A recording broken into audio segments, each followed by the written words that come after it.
ఇదిలా ఉంటే 9వ రోజు శాసనసభ సమావేశాల్లో అసెంబ్లీలో కేసీఆర్ ముఖ్యమంత్రి కేసీఆర్ మాట్లాడుతున్నారు. లైవ్లో చూద్దాం. చెప్పబడుతున్న ప్రజాధనం అవినీతి పరుల జేబుల్లోకి చేరిందన్నది కూడా అంతే వాస్తవం. ప్రజల ప్రాథమిక అవసరం నెరవేర్చాలని ప్రారంభమైన గృహ నిర్మాణ పథకం లక్ష్యం మారిపోయి పార్టీల కార్యకర్తలకు ప్రజాధనాన్ని దోచిపెట్టే పథకంగా మారింది. ముఖ్యంగా 2004 నుంచి 2014 వరకు జరిగినటువంటి అవినీతిని విచారిస్తే అనేక నిజాలు బయటపడ్డాయి. ఎన్ని ఇండ్లు నిర్మించామని చెప్పి బిల్లులు ఎత్తారో అన్ని ఇండ్లు ఈరోజు ఈ రాష్ట్రంలో లేవు.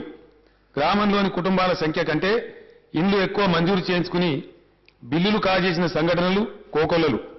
మంథెన నియోజకవర్గంలో కుటుంబాల సంఖ్య కన్నా 40% అధికంగా ఇండ్లు మంజూరు కావడం, వాటికి బిల్లులు కూడా చెల్లించబడటం అవినీతి ఏ స్థాయిలో జరిగిందో చెప్పడానికి ఒక ఉదాహరణ.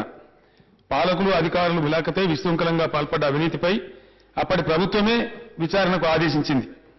ప్రజాధనం దోచేయబడిందని ఎంక్వైరీలో వెల్లడైంది. దీంతో థర్డ్ పార్టీ ఎంక్వైరీ కూడా జరిగింది. 2004-2014 మధ్యకాలంలో ఇందిరమ్మ గృహ నిర్మాణం పథకంలో అవినీతికి సంబంధించి 225 మందిపై క్రిమినల్ కేసులు నమోదయ్యాయి. వీరిలో 122 మంది అధికారులు, 113 మంది మధ్యదళారులు, రాజకీయ నాయకులు ఉన్నారు. ఒక జడ్పీటీసీ, 3 ఎంపీటీసీలు, 14 మంది సర్పంచులు, 3 సింగిల్ విండో చైర్మన్లు ఈ అవినీతిలో భాగం పంచుకున్నట్టు గత ప్రభుత్వమే తేల్చింది. 1,94,519 మంది అనర్హులు ఇల్లు పొందినట్టు తేలింది. ఈ అనర్హుల్లో 1,04,000 మందికి 235.90 కోట్ల రూపాయలు చెల్లించారు. 512 మంది గృహ నిర్మాణ శాఖ అధికారులను ఏకంగా ఉద్యోగాల నుంచి తొలగించారు. మరో 140 మందిని సస్పెండ్ చేశారు. వీరిలో 122 మందిపై ఆరోపణలు రుజువై శిక్షలు పడ్డాయి.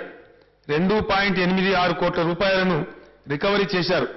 సమైక్య రాష్ట్రంలో విస్తృత స్థాయిలో జరిగిన ఈ అవినీతి వివరాలు పూర్తిగా బయటకు రావాలనే ఉద్దేశంతో మేం ప్రభుత్వంలోకి రాగానే 2014 జూలై 26న సిబిసిఐడి విచారణకు ఆదేశించాం.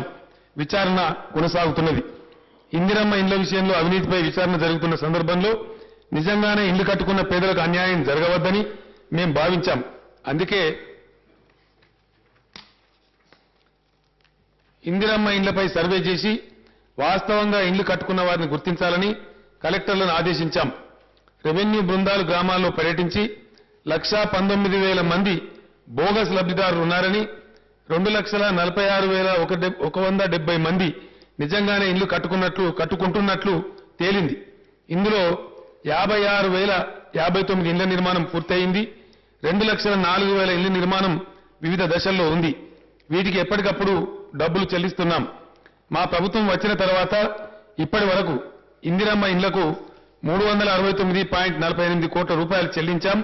ఇందిరమ్మ ఇండ్లన్నీ పూర్తయిన తర్వాత 1,159.85 కోట్లు చెల్లించాల్సి ఉంటుంది. వీటిని చెల్లించడానికి ప్రభుత్వం సిద్ధంగా ఉంది. 2014కు ముందు మంజూరై ఇంకా నిర్మాణ దశలో ఉన్న ఇండ్లకు కూడా ప్రస్తుత ప్రభుత్వమే బిల్లులు చెల్లిస్తున్నదనే వాస్తవాన్ని సభ ముందు ఉంచుతున్నాను. ప్రజా పోరాటం ద్వారా సిద్ధించిన తెలంగాణ రాష్ట్రంలో పేదల నిజమైన అవసరాలు తీర్చే విధంగా గృహ నిర్మాణం పథకాన్ని రూపొందించాలని, రాజకీయ అవినీతికి అవకాశం లేకుండా దాన్ని అమలు చేయాలని సంకల్పించాం. ఒక్క గదిలో కుటుంబ సభ్యులంతా కలిసి నివసించాల్సి రావడం చాలా ఇబ్బందికరం. ఇటువంటి ఇంట్లో మహిళలు ఎదుర్కొనే సమస్యలు వర్ణనాతీతం. ఈ పరిస్థితి ఉండకూడదనే ఎన్నికల మేనిఫెస్టోలో పేదలకు డబుల్ బెడ్రూమ్ ఇండ్లు నిర్మించి ఇస్తామని హామీ ఇచ్చాం.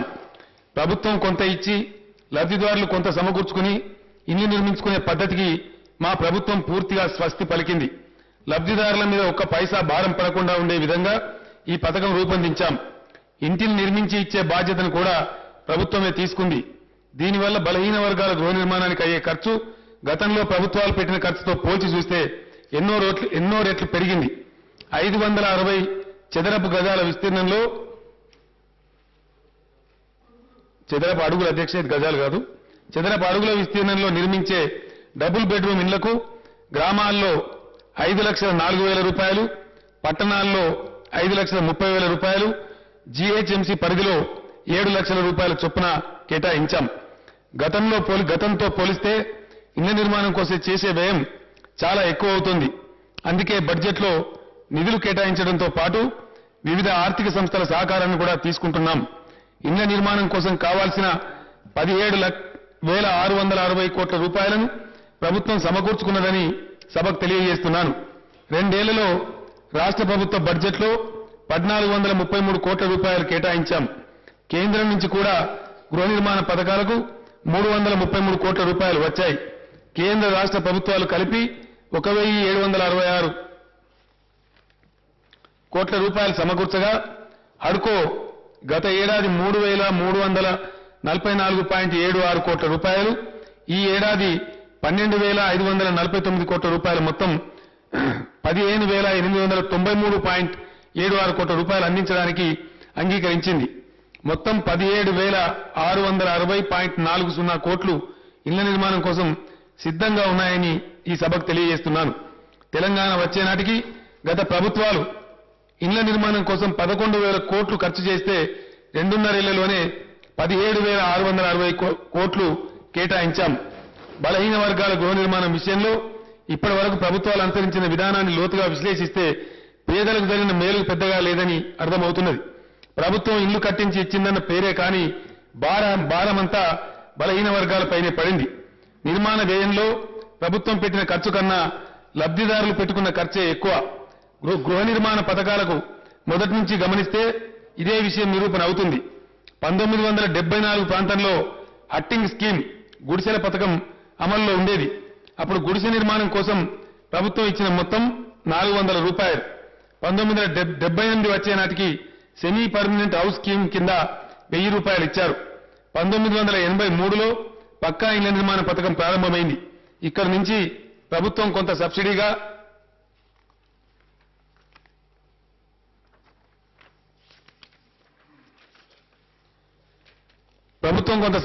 ఇస్తే మిగతా ఖర్చంతా లబ్ధిదారుడే భరించే పద్ధతి అమల్లోకి వచ్చింది. 1983లో గ్రామీణ ప్రాంతంలో ఒక్కో ఇంటి నిర్మాణానికి నిర్ణయించిన ఖర్చు 6,000 రూపాయలు. ఇందులో 2,750 రూపాయలు ప్రభుత్వ సబ్సిడీ ఇస్తుంది. బ్యాంకు రుణం రూపంలో 3,000, వాటా ధనం కింద 250 రూపాయలు, మొత్తం 3,250 రూపాయలు భారం లబ్ధిదారుడు భరించాలి. అంటే ఇంటి నిర్మాణ ఖర్చులో 54% లబ్ధిదారుడు భరిస్తే ప్రభుత్వం భరించింది కేవలం 46%. రాను రాను లబ్ధిదారుడి మీద భారం పెరుగుతూ పోయింది. 2004 సంవత్సరంలో యూనిట్ కాస్ట్ 22,500 రూపాయలు. ఇందులో ప్రభుత్వం ఇచ్చిన సబ్సిడీ 7,000 రూపాయలు, లబ్ధిదారుడు భరించింది 15,500 రూపాయలు. అంటే లబ్ధిదారుడు భరించింది 68.8% కాగా ప్రభుత్వం భరించింది కేవలం 31.2%. 2014లో నిర్ణయించిన యూనిట్ కాస్ట్ 70,000 రూపాయలు. దీనిలో ప్రభుత్వ సబ్సిడీ 20,500 రూపాయలు, లబ్ధిదారుడు భరించింది 49,500 రూపాయలు. అంటే లబ్ధిదారుడి మీద పడిన భారం 70.7% అయితే ప్రభుత్వం భరించింది కేవలం 29.3%. ఇక ఎస్సీలకు 1,00,000 రూపాయలతో, ఎస్టీలకు 1,05,000 రూపాయలతో ఇల్లు కట్టించామని గత ప్రభుత్వం చెప్పుకున్నది. కానీ ఎస్సీ ఎస్టీల విషయంలో కూడా ఇదే విధంగా ఎక్కువ భారం లబ్ధిదారుల మీదే పడింది. ఎస్సీల విషయంలో ఇంటికి 1,00,000 రూపాయల యూనిట్ కాస్ట్ అయితే అందులో ప్రభుత్వం భరించింది కేవలం 20,500 మాత్రమే. మిగతా 79,500 రూపాయలు భారం లబ్ధిదారుడి మీదే పడింది. అంటే ఎస్సీ లబ్ధిదారులు 79.5% భరిస్తే ప్రభుత్వం ఇచ్చిన సబ్సిడీ కేవలం 20.5% మాత్రమే. ఎస్టీల విషయంలోనూ ఇదే విధానం అమలైంది. 1,05,000 యూనిట్ కాస్ట్లో లబ్ధిదారుడి మీద వేసిన భారం 84,500 రూపాయలు అయితే ప్రభుత్వం ఇచ్చిన సబ్సిడీ 20,500 రూపాయలు. అంటే 80.47% భారం ఎస్టీ లబ్ధిదారుడి మీద పడితే ప్రభుత్వం పంచుకున్న భారం కేవలం 19.53%. 1983 నుంచి 2014 వరకు గ్రామీణ ప్రాంతంలో బలహీన వర్గాల ప్రజలు తమ ఇంటి కోసమైన ఖర్చులో 72% తామే భరిస్తే సబ్సిడీ రూపంలో ప్రభుత్వం ఇచ్చింది కేవలం 28%. గ్రామీణ ప్రాంతాల్లో పరిస్థితి ఇట్లుంటే పట్టణ ప్రాంతాల్లో లబ్ధిదారులపై పడిన భారం మరింత ఎక్కువ. 1983 నుంచి 2014 వరకు పట్టణ ప్రాంతాల్లో లబ్ధిదారులపై పడిన భారం 90% కాగా ప్రభుత్వం ఇచ్చిన సబ్సిడీ 10% మాత్రమే. మొత్తం మీద చూస్తే ప్రజలే ఎక్కువ భారం మోసి ఇల్లు కట్టుకుంటే ప్రభుత్వాలు కట్టిస్తున్నట్టు ప్రచారం జరిగింది. ఈ విషయం అర్థం చేసుకోలేకపోయిన పేదలు తమకు ఇల్లు కట్టిస్తుందనే ఆశతో ముందుకొచ్చారు. ఎక్కువ భారం వారే మోసి అప్పుల ఊబిలో కూరుకుపోయారు. అసలుకు మిత్తి కూడా తోడై మోయలేని భారంతో పేదలు దిక్కుతోదని స్థితిలో పడిపోయారు. బ్యాంకు రుణాలు వసూలు చేయడం కోసం ప్రభుత్వాధికారులు వారి ఇంటి దర్వాజాలను ఊడదీసుకుపోవడం, అధికారులు వస్తున్నారంటేనే ప్రజల ఇళ్లకు తాళాలు వేసి వెళ్లిపోవడం లాంటి సంఘటనలు ఎన్నో మనమంతా చూశామనే విషయాన్ని ఈ సందర్భంగా గుర్తు చేస్తున్నాను. గృహ నిర్మాణ పథకం పేదలకు నిల్వనీడ కల్పించాల్సింది పోయి వారిని రుణగ్రస్తులను చేసి అవమానాలు చేసే పథకంగా మారింది. ఇటువంటి కష్టం ఇక మీద ప్రజలకు కలగకూడదనే మా ప్రభుత్వం నిర్ణయించుకుంది. 2 బెడ్రూమ్ల ఇళ్ల నిర్మాణంలో ఒక్క పైసా భారం కూడా పేదలపై వేయకుండా 100% ప్రభుత్వ ఖర్చుతోనే ఇంటిని నిర్మించి ఇస్తున్నాం. ఈ సందర్భంలో సభ గమనించాల్సిన మరో ముఖ్యమైన విషయం ఏమిటంటే, ఈ పథకం అవినీతి పరుల పాలైతే మునుపటి కన్నా ఎక్కువ మొత్తం ప్రజాధనం దుర్వినియోగం అయ్యే ప్రమాదం ఉంది. అందుకే రాష్ట్ర ప్రభుత్వం ఈ మొత్తం ప్రక్రియలో ఎన్నో సంస్కరణలు చేపట్టింది. అవినీతికి అవకాశం లేకుండా కట్టుదిట్టమైన నిబంధనలు రూపొందించింది. ఎంపిక పూర్తి పారదర్శకంగా జరిగేలా విధి విధానాలు రూపొందించాం. ఇదివరకటి మాదిరిగా ఇన్ఛార్జ్ మంత్రి కోటా, ఎమ్మెల్యే కోటా అనే కోటా పద్ధతిని రద్దు చేశాం. దీని ద్వారా రాజకీయ జోక్యాన్ని సమూలంగా నివారించాం. ఆయా నియోజకవర్గాల్లోని గ్రామాలను ఎమ్మెల్యే ఎంపిక చేస్తే గ్రామాల్లోని లబ్ధిదారులను కలెక్టర్ నేతృత్వంలోని జిల్లా అధికార యంత్రాంగం నిర్ణయిస్తున్నది. మొదట దరఖాస్తులు స్వీకరించి వాటిని క్షుణ్ణంగా పరిశీలించి ఆ తర్వాత గ్రామ సభలో ప్రజల మధ్య చర్చించి ప్రజల ఆమోదంతోనే లబ్ధిదారులను ఎంపిక చేసే పద్ధతిని పాటిస్తున్నాం. గ్రామానికి మంజూరు చేసిన ఇళ్ల సంఖ్య కన్నా ఎక్కువ దరఖాస్తులు వచ్చినప్పుడు లాటరీ పద్ధతిని అనుసరిస్తున్నాం. ఇళ్ల నిర్మాణం తగిన నాణ్యతా ప్రమాణాలతో జరగాలి. ప్రభుత్వం ఆశించిన ఆదర్శం నెరవేరాలి. ఇందుకోసం నిర్మాణ సామర్థ్యం, అనుభవం ఉన్న ఇంజనీరింగ్ విభాగాలకు ఇళ్ల నిర్మాణాన్ని అప్పగించాలని కలెక్టర్లను కోరాం. డబుల్ బెడ్రూమ్ ఇళ్ల కాలనీల కోసం అవసరమైన స్థలాలను కలెక్టర్లు ఇప్పటికే ఎంపిక చేశారు. మొత్తం 2,60,000 ఇండ్లు మంజూరు చేశాం. టెండర్ల ప్రక్రియ కొనసాగుతున్నది. 14,224 ఇండ్లకు టెండర్లు ఖరారయ్యాయి. 1,217 ఇళ్ల నిర్మాణం పూర్తయింది. ప్రజలు నివాసం ఉంటున్నారు.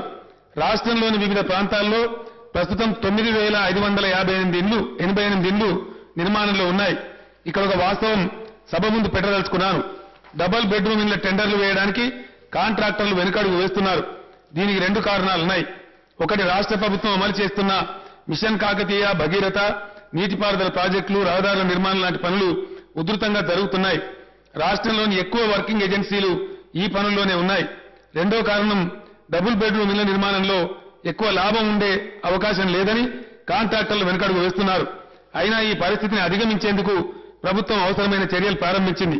ప్రత్యామ్నాయ మార్గాలు పరిశీలిస్తున్నాం. డబుల్ బెడ్రూమ్ ఇళ్ల నిర్మాణానికి కావలసిన ఇసుకను ఉచితంగా అందిస్తున్నాం. మార్కెట్ ధరతో సంబంధం లేకుండా సిమెంటును 230 రూపాయల ధరకే ఇచ్చేటట్టు 31 కంపెనీలతో ఎంఓయూ చేసుకున్నాం. అనుకున్న ప్రకారం ఇళ్ల నిర్మాణం పూర్తి చేయాలనే దృఢ సంకల్పంతో ఈ ప్రభుత్వం ఉన్నది. ఆత్మగౌరవం నిలబెట్టుకునేందుకు సాధించుకున్న స్వరాష్ట్రంలో పేద ప్రజల ఆత్మగౌరవాన్ని నిలబెట్టే విధంగా నివాస గృహాలను నిర్మించి ఇచ్చేందుకు ప్రభుత్వం పూర్తి నిబద్ధత ఉన్నదని సవినయంగా సభకు తెలియజేస్తా ఉన్నాం.